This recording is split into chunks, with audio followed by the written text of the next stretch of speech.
Hello, I'm Steve Nave with the Actors Showcase, and to my left is an actor that I've admired for many years, a wonderful guy, Mr. William Katt. William, welcome to our show. Hey, Steve, good to see you, man. Good to see you. Good to see you.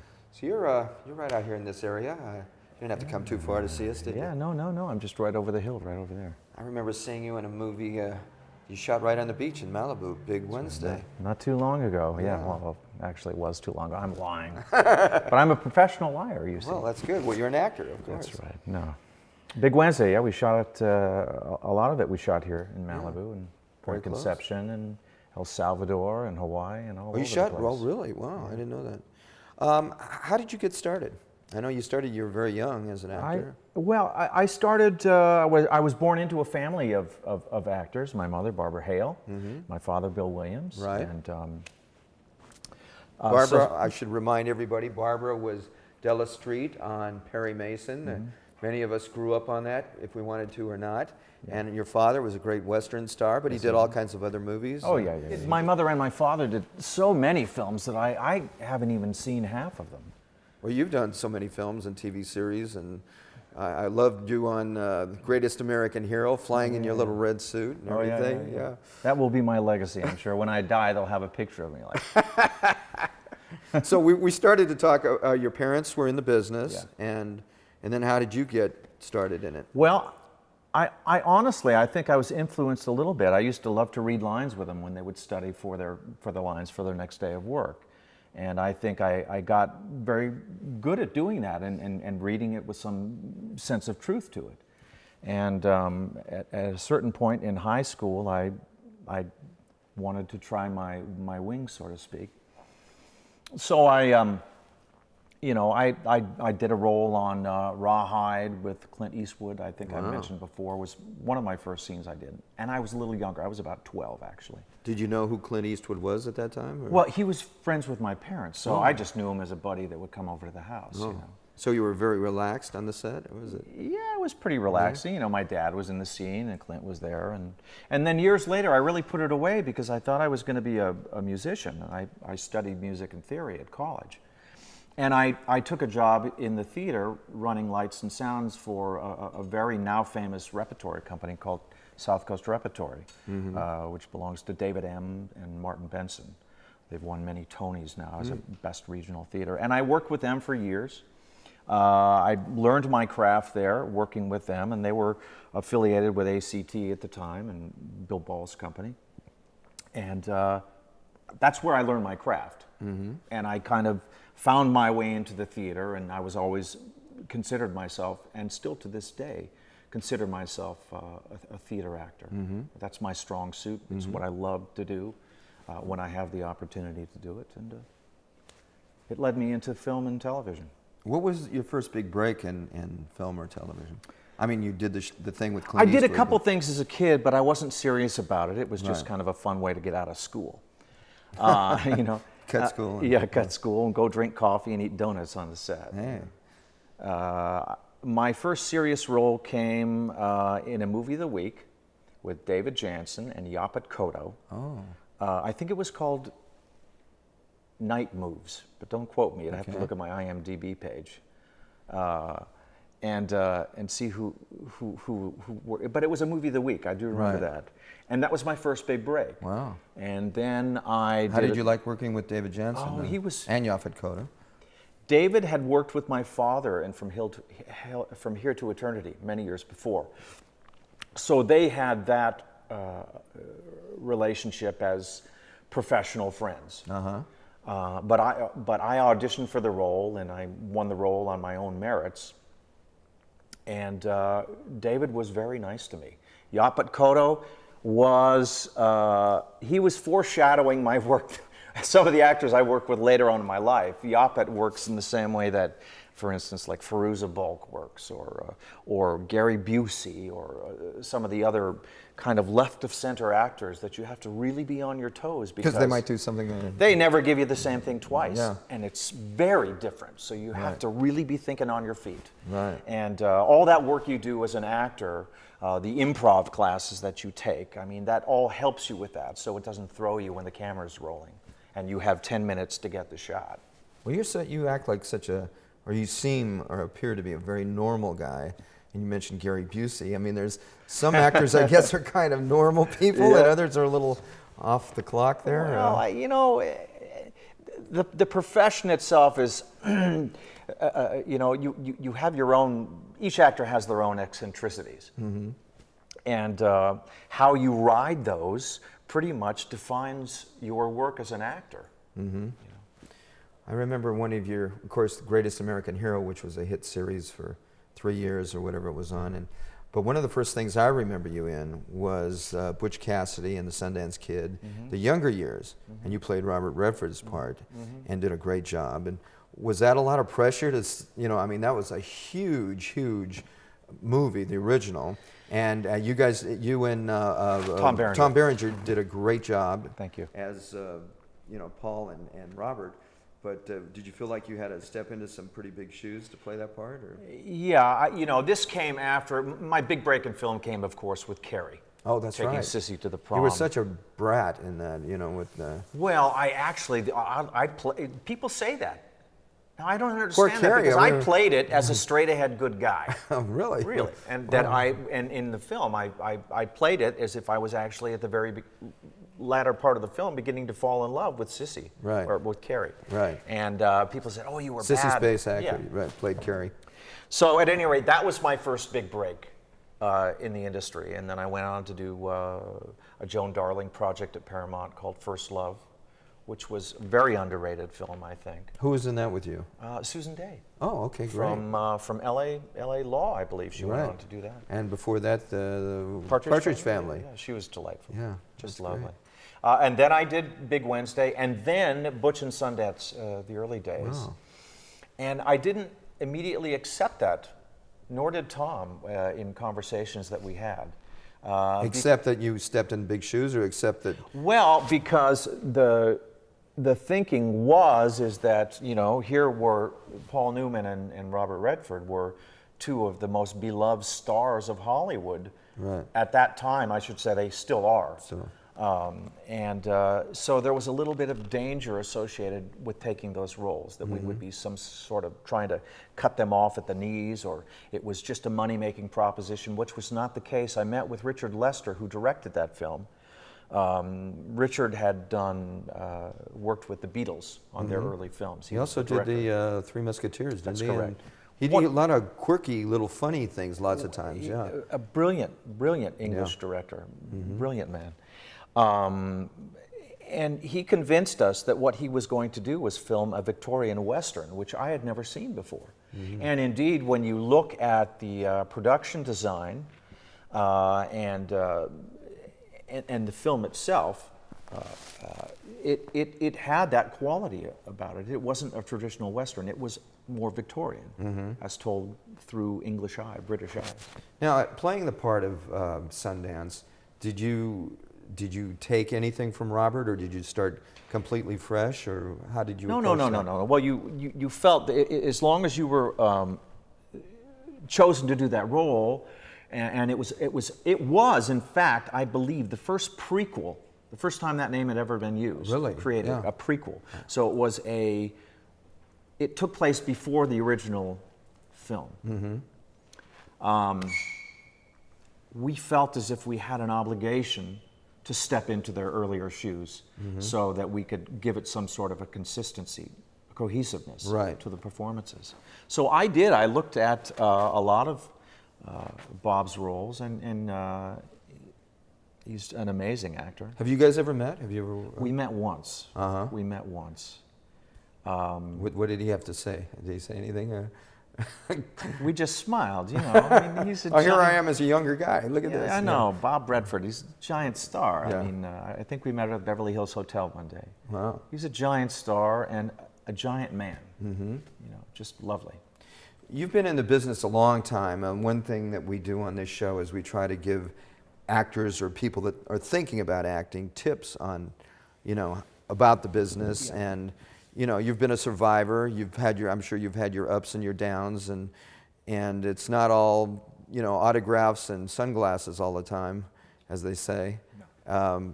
Perhaps you could give some of the people in the audience some tips on the business and how to approach being in the business? Well, like I said, the bulk of my career has been spent in the theater. That's a great training ground if you're also doing film. I mean, it's... Yeah, I went from there at South Coast, and I went, I performed with Diana Wiest in an off-Broadway theater production of Bonjour la Bonjour many years ago. Great actress. Meryl Streep kissed me right there. Uh-oh. Did you become a better actor after that, or? Absolutely. The memory was worth it.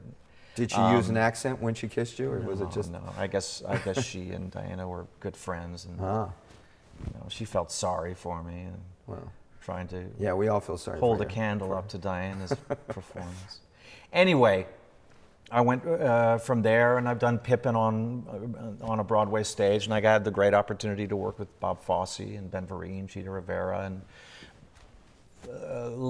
most recently I did The Education of Randy Newman, and worked with 7 magnificent Broadway actors. And is that Randy Newman, the musician? Yeah, who was we love virtual LA. Genius. Yeah, amazing Just guy. incredible.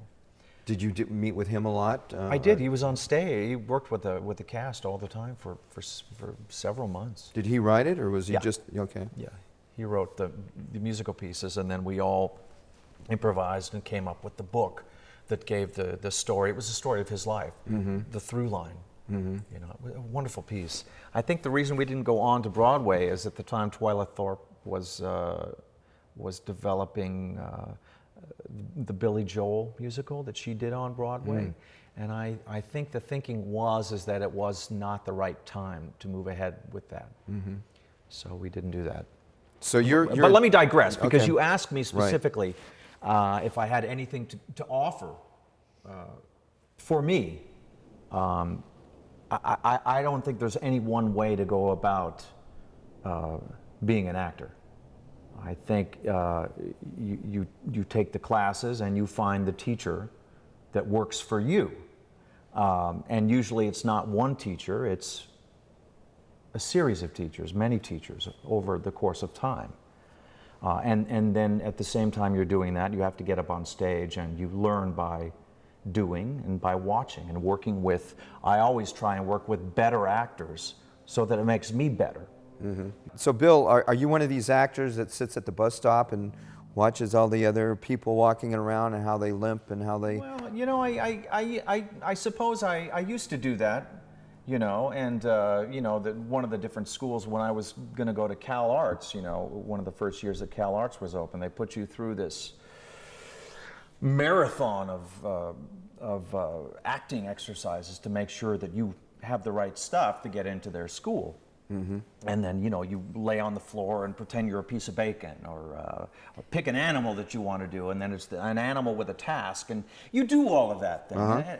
And I find that that's it's valuable, but it's not the end of it.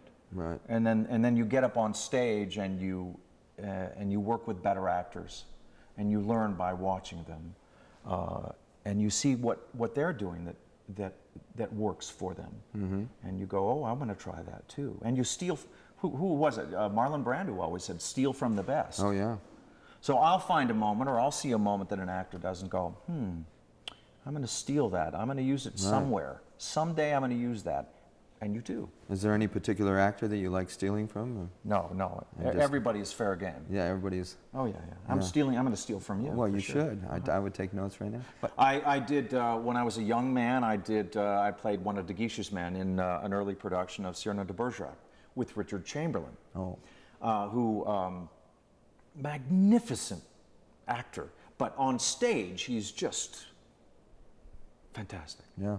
And he played Cyrano de Bergerac, and every night I would stand on the wing of that stage and watch him give these very rhapsodic speeches, and I learned so much from watching him. Joe Hardy, the great Joe Hardy, directed that. Now you've branched out. You're not only an actor, but you produce and you direct. Yeah. Tell us a little bit about that. Well, it's like, when you've been in the business, as you and I have, I've been in the business now over 40 years, and that's the only way I make my living. When you've pounded nails for so long, you want to be the general contractor and not just be the framer. You want to have something to do with how the plans are drawn up, and you want to do some of the finished carpentry. And as a result, the same thing in acting, you know. You try experiment with little, well, I can tell a story. You know, I interpret stories. I'm going to try and tell my own story. And then you start writing a little bit, and then maybe you want to produce, and you have a friend that has a barn, and then you put some clothes together, and you get a camera, and you go out and you shoot something, and you figure out what works for you. And I'm being very simple-minded here, but that's essentially what it is. I branched out into screenwriting. I've always been in creative writing classes my whole life. So I've written 10 or 12 screenplays and several plays, and had many of them produced, and I've directed now a couple films, and I have a few more that I'm going to be doing in the next near future. And I have plays. I directed Leni Kazan and Joe Bologna in a stage play recently, and that was a lot of fun. How was Leni? I love Leni Kazan. Because she started, we knew her as as a singer, and then she was such a wonderful actress. My favorite year, and with Peter O'Toole, and so many great parts. Yeah, she's really magical on stage. She's a wonderful actress, as is Joe. Yeah, absolutely. So I think for the actor starting out today, I think you have to widen your vision. You can't just think just merely about acting. You have to begin to think more long range and broad term, and start spinning those plates and learn what it is to create a screenplay or how to tell a story. A narrative, and a beginning and a middle and an end. You have to learn about the camera and technical aspects of it. Maybe you learn Final Cut Pro, or get your hands on an Avid and learn editing, learn how to tell a story that way. Do you have a preference over all the things, the writing, directing, the acting, the producing? You know what, I don't. I love pulling cable.